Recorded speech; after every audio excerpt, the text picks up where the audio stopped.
got so much motherfucking design on right now. Bring it down, bring it back, make it clap. I got 3 old thoughts, I'm a block with it. Bitches on my line, and you know. Assalamualaikum warahmatullahi wabarakatuh. Halo semuanya, perkenalkan nama saya Anastasia Nisa dengan NIM 220803 dari kelas RA5 Manajemen. Kali ini saya ditugaskan untuk membuat video yang ditugaskan oleh dosen pengampus saya yaitu Pak Muhammad Teguh Setiadi, SE, MM, CTMP, CMC, CPGAM, CPLM, CIB. Pada video kali ini, saya akan menjelaskan 5 materi dalam satu video. Untuk materi yang pertama yaitu ilmu ekonomi dan ruang lingkupnya. Pada materi pertama, saya akan mengupas menjadi 6 bagian. Yang pertama itu ada pengertian dari ilmu ekonomi tersendiri. Yang kedua itu ada manfaat dari pembelajaran ekonomi. Nah, yang ketiga ada penjelasan kata ekonomi berasal. Yang keempat itu ada kaum perintis ekonomi dan teorinya. Yang kelima ada penjelasan tentang ekonomi makro dan juga ekonomi mikro. Yang terakhir ada beberapa tujuan kebijakan ekonomi. Baik, langsung saja kita ke materi. Untuk materi yang pertama, apa sih pengertian ilmu ekonomi itu? Ilmu ekonomi adalah sebuah disiplin ilmu sosial yang mempelajari cara manusia menggunakan sumber daya yang terbatas untuk memenuhi kebutuhan dan keinginan mereka. Dalam kajian ekonomi, perhatian utama diberikan pada produksi, distribusi, pertukaran, dan konsumsi barang dan jasa. Ilmu ekonomi mencoba untuk memahami pola-pola perilaku ekonomi, baik tingkat individu maupun tingkat agregat dalam masyarakat. Yang kedua ada manfaat dari pembelajaran ilmu ekonomi. Nah, manfaatnya itu ada pemahaman tentang kebutuhan ekonomi. Memahami prinsip ekonomi membantu individu dalam membuat keputusan ekonomi yang lebih baik, seperti pengelolaan anggaran pribadi, investasi, dan konsumsi yang cerdas. Yang kedua itu ada pemahaman bisnis. Bagi pengusaha dan pemilik bisnis, pemahaman tentang prinsip ekonomi membantu dalam pengambilan keputusan bisnis yang lebih informasional dan strategis, termasuk penetapan harga, manajemen sumber daya, dan perencanaan produksi. Nah, yang terakhir itu ada kesadaran sosial dan ekonomi. Pembelajaran ekonomi dapat meningkatkan pemahaman masyarakat tentang masalah-masalah sosial dan ekonomi, seperti ketidaksetaraan pendapat, kemiskinan, dan isu-isu lingkungan. Hal ini dapat mendorong kesadaran sosial dan partisipasi dalam upaya perbaikan. Oke, lanjut ya. Untuk yang ketiga itu ada penjelasan kata ekonomi berasal. Kata ekonomi berasal dari Yunani kuno, tepatnya dari kata oikonomia. Kata ini terbentuk dari 2 kata Yunani, yaitu oikos yang berarti rumah atau tempat tinggal, dan nomos yang berarti hukum atau aturan. Jadi, secara hafifah, ekonomi dapat diterjemahkan sebagai aturan rumah tangga atau manajemen rumah tangga. Baik, untuk yang keempat ada kaum perintis ekonomi dan teorinya. Menurut Adam Smith 1723 sampai 1790, teori utamanya adalah konsep pasar bebas dan tangan tak terlihat atau invisible hand. Karya terkenalnya yaitu The Wealth of Nations 1776. Adam Smith dianggap sebagai bapak ekonomi klasik. Ia membahas bagaimana pasar bebas dan persaingan dapat mengarah pada alokasi sumber daya yang efisien. Konsep kepentingan pribadi mereka sendiri dapat tanpa disadari berkontribusi pada kepentingan umum. Adapun menurut David Ricardo 1772 sampai 1823, teori utamanya yaitu teori nilai tenaga kerja dan keuntungan komparatif. Karya terkenalnya ada Principle of Political Economy and Taxation. Ricardo mengembangkan teori nilai tenaga kerja dan memberikan kontribusi pada pemahaman tentang perdagangan internasional melalui konsep keuntungan komparatif. Yang kelima ada penjelasan tentang ekonomi makro dan juga ekonomi mikro. Ekonomi dibagi menjadi 2 cabang utama, yaitu ekonomi mikro dan juga ekonomi makro, yang fokus pada tingkat analisis yang berbeda dalam perekonomian. Teori ekonomi mikro membahas tentang teori harga, teori produksi, dan juga teori pasar. Sedangkan teori ekonomi makro membahas tentang kebijakan fiskal dan juga moneter, serta hubungan antara perekonomian dan faktor-faktor lain seperti politik, sosial, dan juga lingkungan.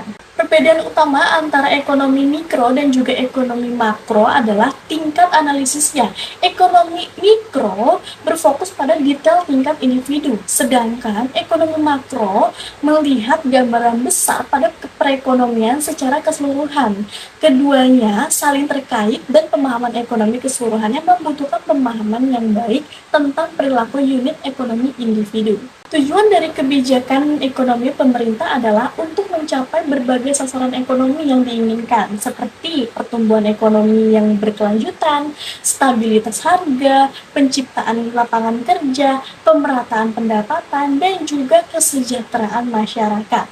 Oke, baik, mungkin itu saja materi yang dapat saya kupas dari ilmu ekonomi dan ruang lingkupnya. Untuk materi selanjutnya akan kita bahas setelah ini. Stay tune! Hai, kembali lagi sama saya, Anastasia Nisa. Pada kali ini saya akan menjelaskan materi yang kedua, yaitu perkembangan teori ekonomi. Pada materi ini, saya akan mengupas 6 bagian. Yang pertama itu ada definisi dari perkembangan ekonomi. Yang kedua ada faktor-faktor apa aja sih yang dapat mempengaruhi perkembangan ekonomi. Yang ketiga ada apa saja faktor-faktor pendukung dari pertumbuhan ekonomi. Yang keempat, bagaimana pengaruh budaya terhadap perkembangan ekonomi. Yang kelima ada apa saja tantangan dalam perkembangan ekonomi. Yang keenam, apa saja isu-isu global yang terjadi dalam perkembangan ilmu ekonomi selama ini. Baik, langsung saja kita bahas. Untuk yang pertama itu ada definisi perkembangan ekonomi. Perkembangan ekonomi adalah proses perkembangan berupa kenaikan dalam jangka panjang, misalnya dari satu negara atau perusahaan, untuk menyediakan banyak barang yang mendukung perkembangan ekonomi yang disesuaikan dengan tingkat kebutuhannya. Yang selanjutnya itu ada faktor-faktor apa saja yang dapat mempengaruhi perkembangan ekonomi. Nah, yang pertama itu ada perkembangan ekonomi dipengaruhi oleh sejumlah faktor yang kompleks dan saling terkait. Faktor-faktor ini dapat bervariasi dari satu negara ke negara lainnya dan dapat berubah seiring waktu. Beberapa faktor utamanya yang dapat mempengaruhi perkembangan ekonomi termasuk investasi. Tingkat investasi dalam infrastruktur teknologi pendidikan dan sektor-sektor ekonomi lainnya dapat memainkan peran kunci dalam mendorong pertumbuhan ekonomi jangka panjang. Nah, selanjutnya ada pendidikan. Kualitas pendidikan masyarakat mempengaruhi produktivitas dan inovasi yang dapat memberikan dampak positif terhadap perkembangan ekonomi. Nah, yang ketiga ada inovasi dan teknologi. Kemajuan teknologi dan inovasi memiliki dampak besar terhadap efisiensi ekonomi dan dapat membuka peluang baru untuk pertumbuhan dan perkembangan. Nah, yang terakhir itu ada infrastruktur. Ketersediaan dan kualitas infrastruktur seperti jaringan transportasi dan telekomunikasi dapat mempengaruhi efisiensi ekonomi dan daya saing suatu wilayah. Oke, lanjut. Yang ketiga itu ada apa saja faktor-faktor pendukung dari pertumbuhan ekonomi. Faktor utama yang mempengaruhi pembangunan dan pertumbuhan ekonomi adalah sumber daya manusia atau yang biasa disebut dengan SDM, sumber daya alam atau SDA, selanjutnya itu modal, sosial budaya, dan perkembangan teknologi. Yang keempat ada bagaimana pengaruh budaya terhadap perkembangan ekonomi. Budaya memiliki peran yang signifikan dalam membentuk dan mempengaruhi perkembangan ekonomi suatu masyarakat. Pengaruh budaya ini dapat terlihat dalam berbagai aspek, termasuk sikap terhadap pekerjaan, kewirausahaan, inovasi, dan kebijakan ekonomi. Berikut adalah beberapa cara di mana budaya dapat mempengaruhi perkembangan ekonomi. Yang pertama itu ada sikap terhadap pekerjaan.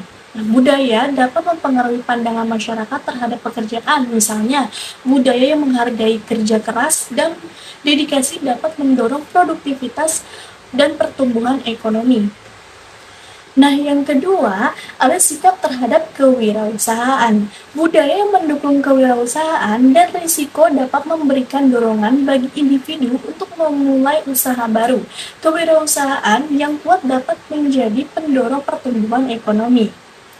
tingkat pendidikan dan pengetahuan. Budaya juga dapat mempengaruhi sikap terhadap pendidikan. Budaya yang menghargai ilmu pengetahuan dan pendidikan cenderung memiliki efek positif pada perkembangan ekonomi karena meningkatkan keterampilan dan pengetahuan angkatan kerja. Nah, penting untuk diingat bahwa budaya bukanlah faktor tunggal yang menjelaskan perkembangan ekonomi suatu negara, namun merupakan elemen yang kompleks dan terkait dengan berbagai faktor lainnya. Hubungan antara budaya dan ekonomi dapat bersifat saling mempengaruhi dan berubah seiring waktu. Masuk ke penjelasan yang kelima, apa saja tantangan dalam perkembangan ekonomi? Perkembangan ekonomi suatu negara seringkali dihadapkan pada sejumlah tantangan yang kompleks dan bervariasi. Tantangan-tantangan ini dapat melibatkan aspek-aspek ekonomi, sosial politik, dan lingkungan. Berikut adalah beberapa tantangan umum dalam perkembangan ekonomi.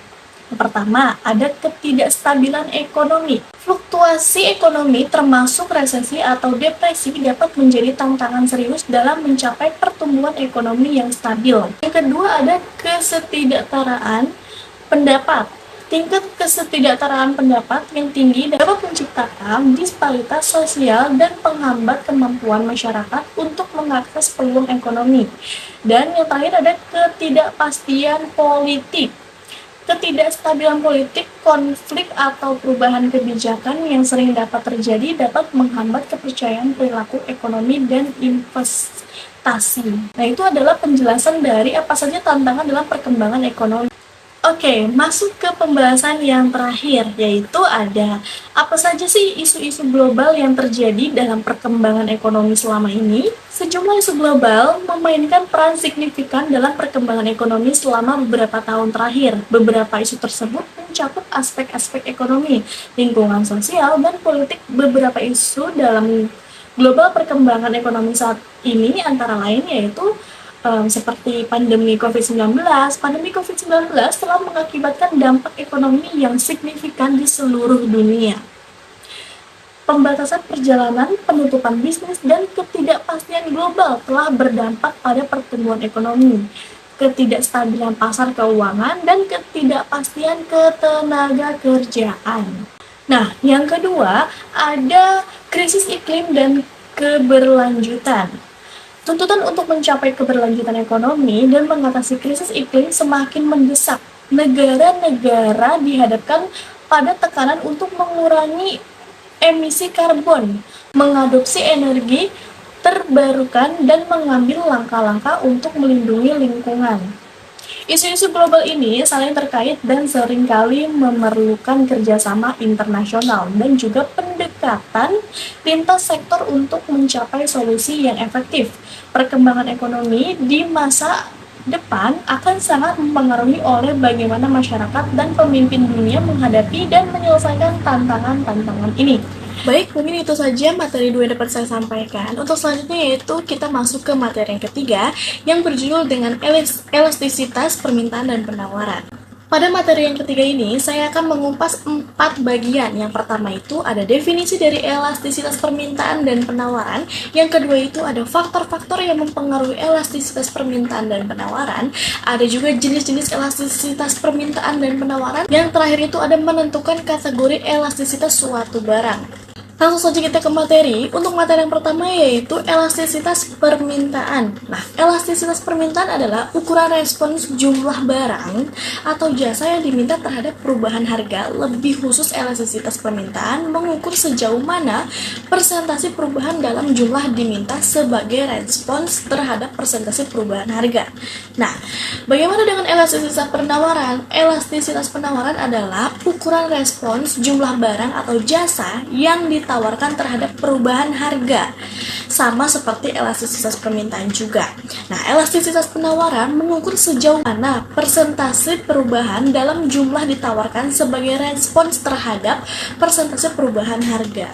Adapun faktor-faktor yang mempengaruhi elastisitas permintaan, nah biasanya yaitu ada ketersediaan barang pengganti atau komplementer. Permintaan cenderung lebih elastis jika terhadap barang pengganti yang mudah diakses atau barang komplementer yang dapat menggantikan barang tersebut.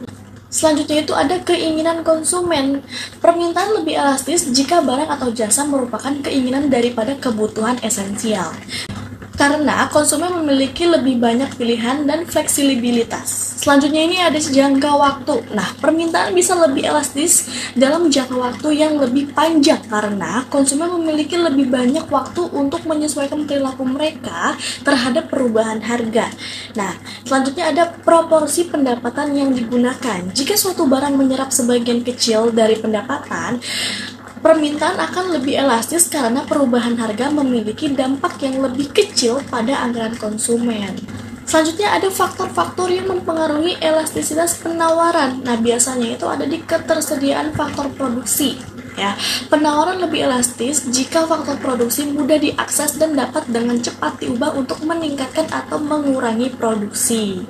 Selanjutnya ada biaya produksi dan marginal cost. Nah, penawaran lebih elastis jika biaya produksi dan biaya marginnya lebih rendah, karena produsen akan lebih mampu menyesuaikan produknya dengan perubahan harga. Dan ada mobilitas faktor produksi. Mobilitas yang tinggi dari faktor produksi seperti tenaga kerja dan modal untuk meningkatkan elastisitas penawaran.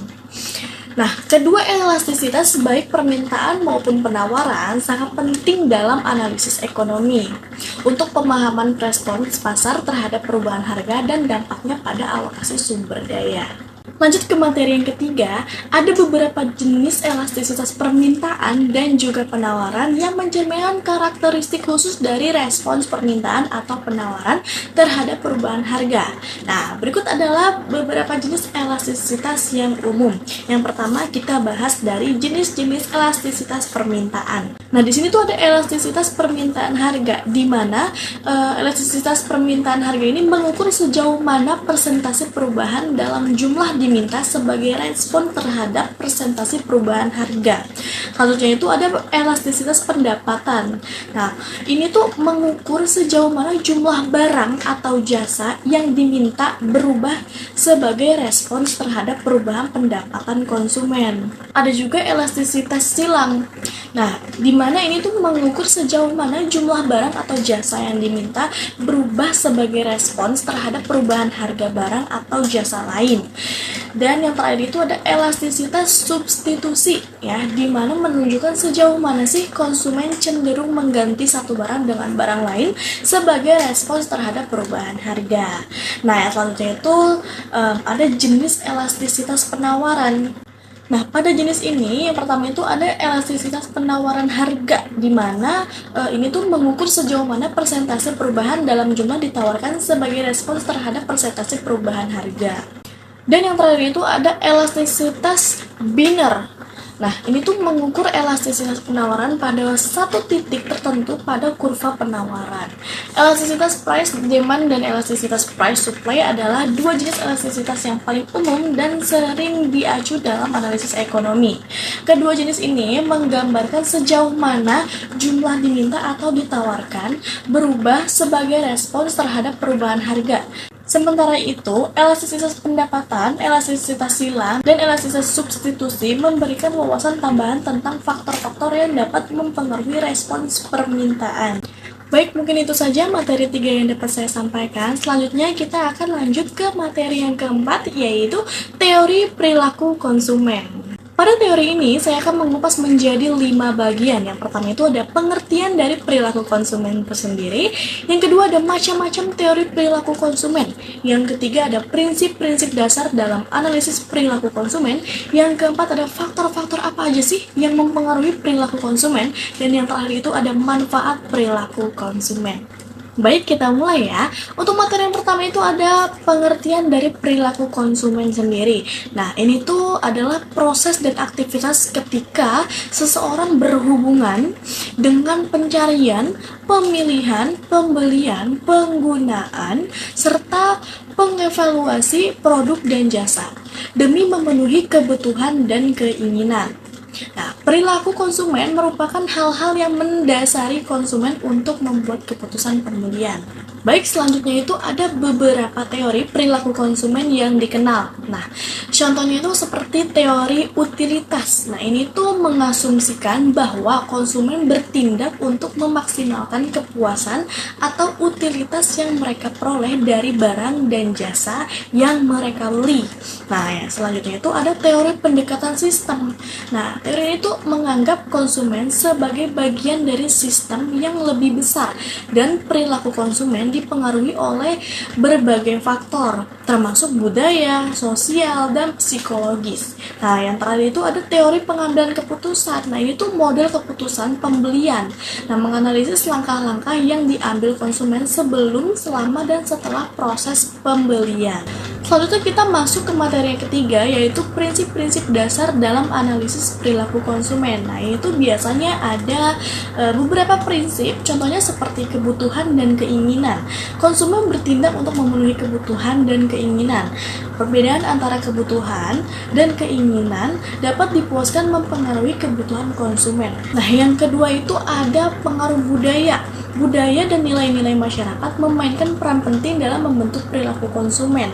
Substruktur kelas sosial dan kelompok referensi juga dapat mempengaruhi keputusan konsumen. Dan yang terakhir itu ada pengaruh psikologis. Faktor psikologis seperti motivasi, persepsi, sikap, dan belajar memainkan dalam peran membentuk perilaku konsumen.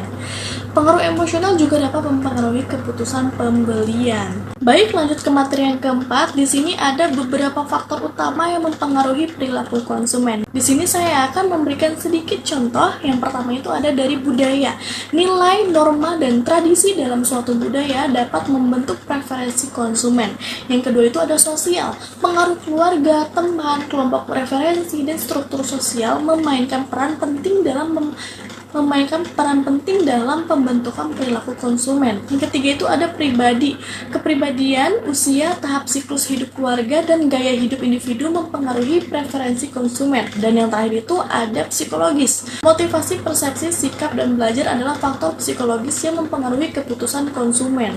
Sudah masuk ke materi yang terakhir, yaitu yang kelima, ada manfaat perilaku konsumen. Nah, ini tuh melibatkan pemahaman tentang preferensi, kebutuhan, dan keputusan pembelian konsumen.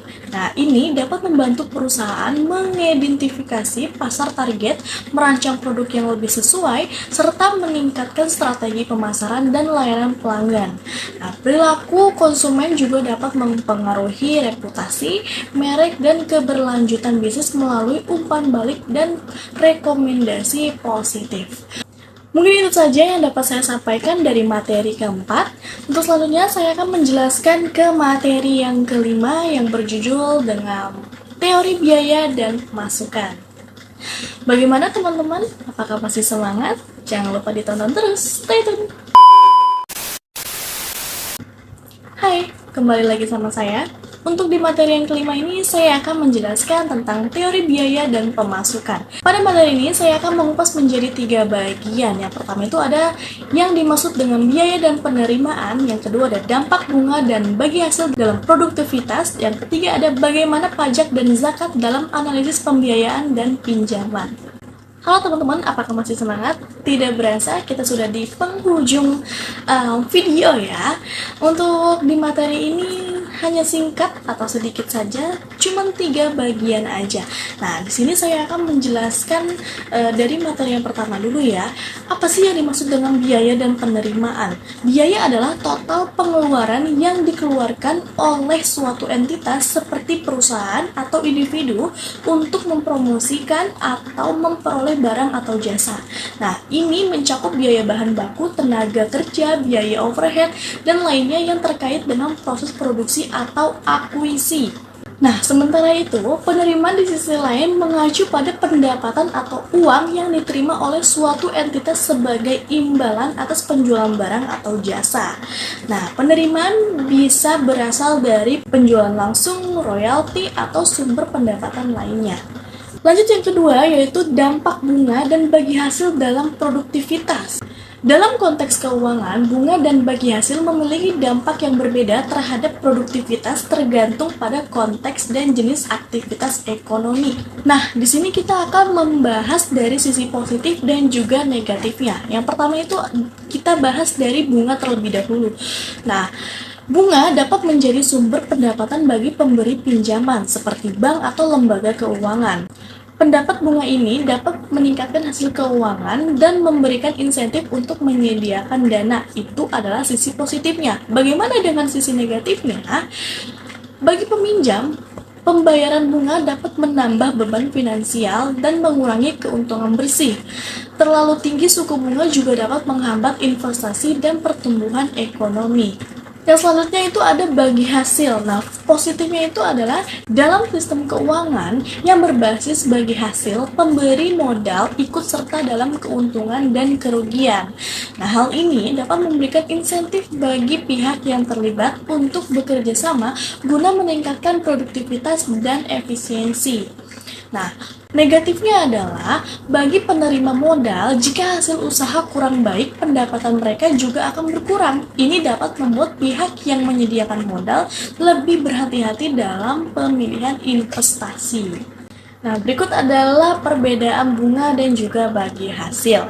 Dengan kata lain, dampak bunga dan bagi hasil tergantung pada perspektif pemberi dan penerima. Pilihan antara menggunakan bunga atau bagi hasil dapat dipengaruhi oleh sifat proyek, resiko, dan preferensi pihak terlibat. Dalam konteks produktivitas, sistem yang memberikan insentif untuk pertumbuhan dan efisiensi cenderung mendukung produktivitas yang berkelanjutan.